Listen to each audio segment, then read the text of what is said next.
تو پریکٹیکلی کسی چیز میں جب آپ مبتلا ہوتے ہیں اس کا تجربہ ہوتا ہے وہ بالکل الگ ہوتا ہے.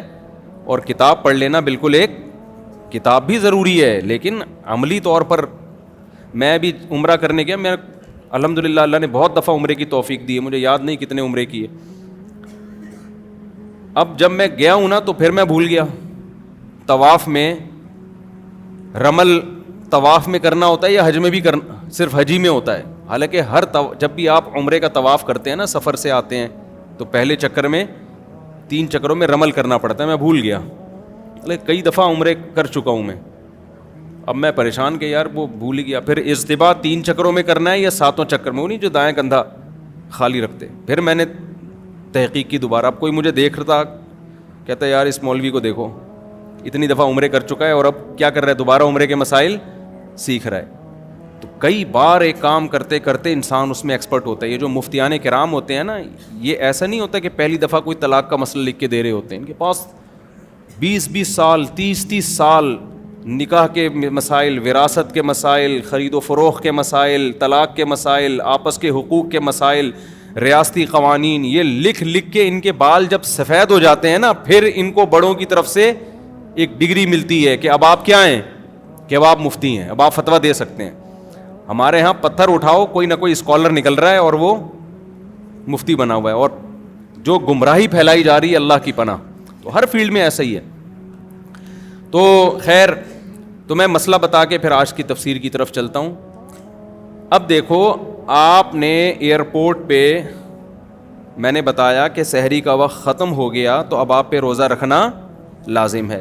اب آپ جا رہے ہیں اگر مشرق کی طرف, ایسٹ کی طرف جا رہے ہیں, آسٹریلیا, ملیشیا, تھائی لینڈ, ان ملکوں کا سفر کر رہے ہیں.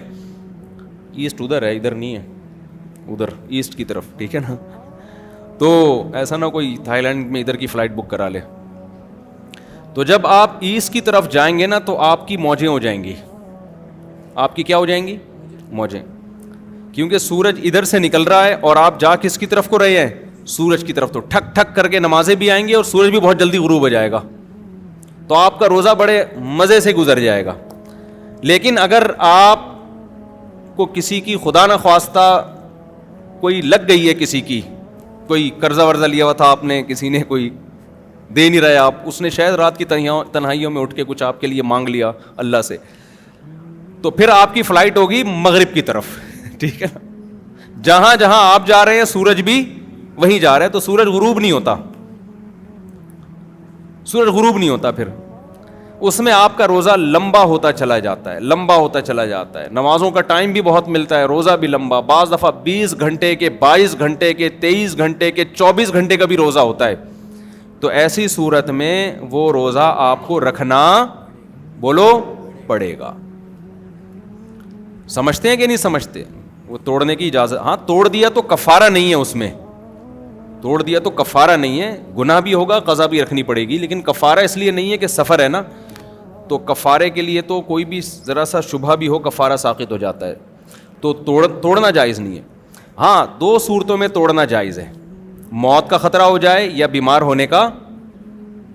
بول لو نا کیا ہو گیا, جملہ کمپلیٹ کر لیں. موت کا خطرہ ہو جائے یا بیمار ہونے کا. بیمار ہونے کا مطلب یہ کہ کوئی پین تکلیف جیسے خالی پیٹ ہونے کی وجہ سے پیٹ میں پین شروع ہو گیا, درد شروع ہو گیا, یہ بھی ایک بیماری ہے. شوگر لیول اتنا ڈاؤن ہو گیا کہ شوگر کے پیشنٹ کے ساتھ تو بڑے مسائل ہوتے ہیں, چکر آنا شروع ہو گئے, یہ بھی بیماری ہے. خدا نخواستہ بے ہوش ہونے کا خطرہ ہو گیا, تو یہ بھی کیا ہے؟ بیماری ہے. پھر رہ گیا رہ یہ گیا کہ بھوک اور پیاس برداشت نہیں ہو رہی, یہ بیماری نہیں ہے, یہ تو کسی سے بھی برداشت نہیں ہوتی, تبھی تو ہم کھاتے ہیں کہ بھوک برداشت نہیں ہوتی. تو بھوک اور پیاس جتنی بھی لگے روزے کی حالت میں, اس کو برداشت کرنا آپ پر لازم ہے. اس بھوک اور پیاس کی شدت کی وجہ سے روزہ توڑنے کی اجازت نہیں ہے.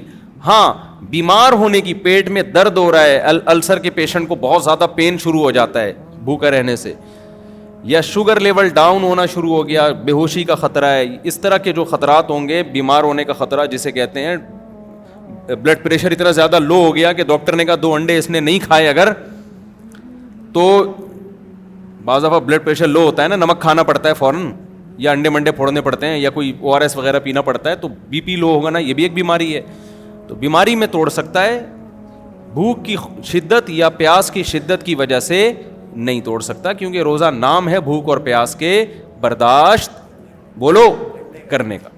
خوب سمجھ لو, بعض دفعہ ایسا بھی ہوتا ہے کہ آپ سحری میں پانی پینا بھول گئے اور پتہ چلا سحری کا وقت ختم ہو گیا, اوبے یار پانی تو پیا ہی نہیں, اوئے ہوئے ہوئے, ایسا ہوتا ہے. کوئی بات نہیں, اب گیا, ٹھیک ہے نا, یہ کوئی شرعی عذر نہیں ہے. اور کھایا بھی دیسی گھی تھا آپ نے, دیسی گھی سحری میں کھاؤ گے فوراً پیاس لگنا شروع ہو جاتی, تو اب جو بھی ہونا تھا وہ کیا ہو گیا, ہو گیا. اب پیاس بہت لگے گی, سارا دن کیسے گزاروں گا, اف ٹینشن میں, او بھائی اس کی بیس پہ آپ کو روزہ توڑنے کی اجازت بولو نہیں ہے. سحری میں آنکھ ہی نہیں کھلی.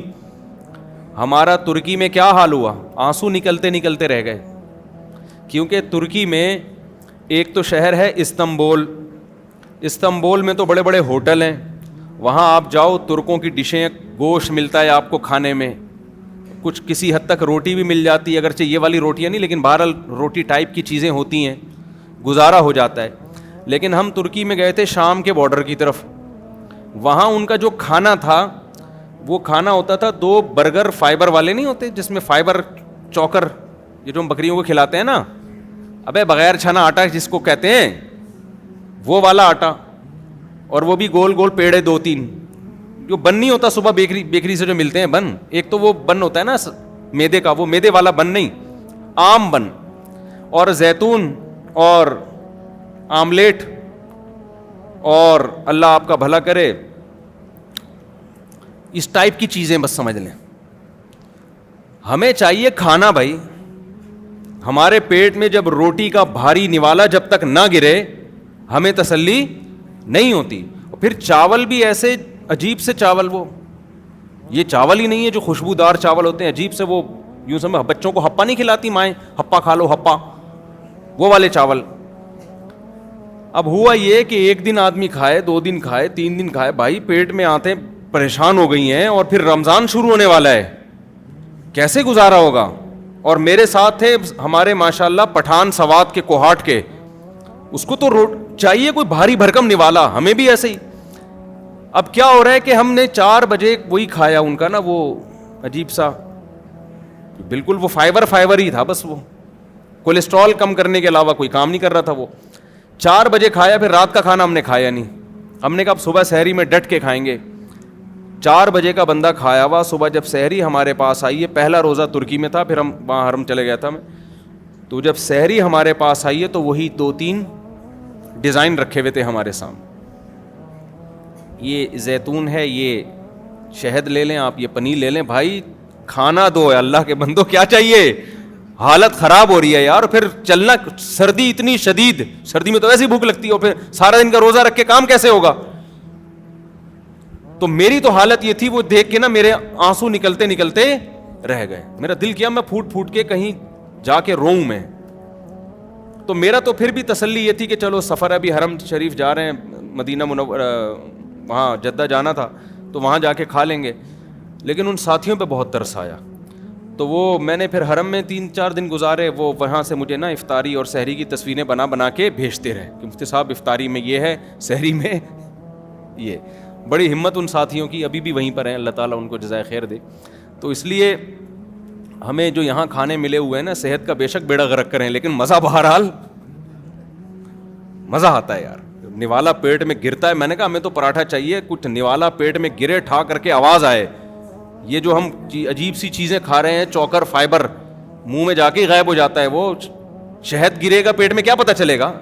شہد بھی اگر ہے تو روٹی سے نا, صحت کی بات نہیں کر رہا. ہو سکتا ہے ڈاکٹر سارے وہاں پہنچ جائیں ترکی کے, یار اتنی اچھی بہترین ہمیں فیڈ مل رہی ہے وہاں پہ, اور بہترین ہمیں خوراک مل رہی ہے, لیکن وہ پیٹ میں نوالا جو ہے نا بڑا مسئلہ ہو رہا تھا, کہاں سے کہاں. تو میں اس پہ کہہ رہا تھا, اب میں وہاں جا کے یہ کہتا کہ یار چونکہ ہمارے مطلب کی سحری نہیں ہے اور رات شام 4 بجے کھانا کھایا ہوا ہے تو ہم روزہ چھوڑ دیں. سفر کی بیس پہ چھوڑنے کی تو اجازت تھی, اس بیس پہ نہیں چھوڑ سکتے کہ ہمیں سحری کیا مل رہی ہے, ہماری مرضی کی نہیں مل رہی.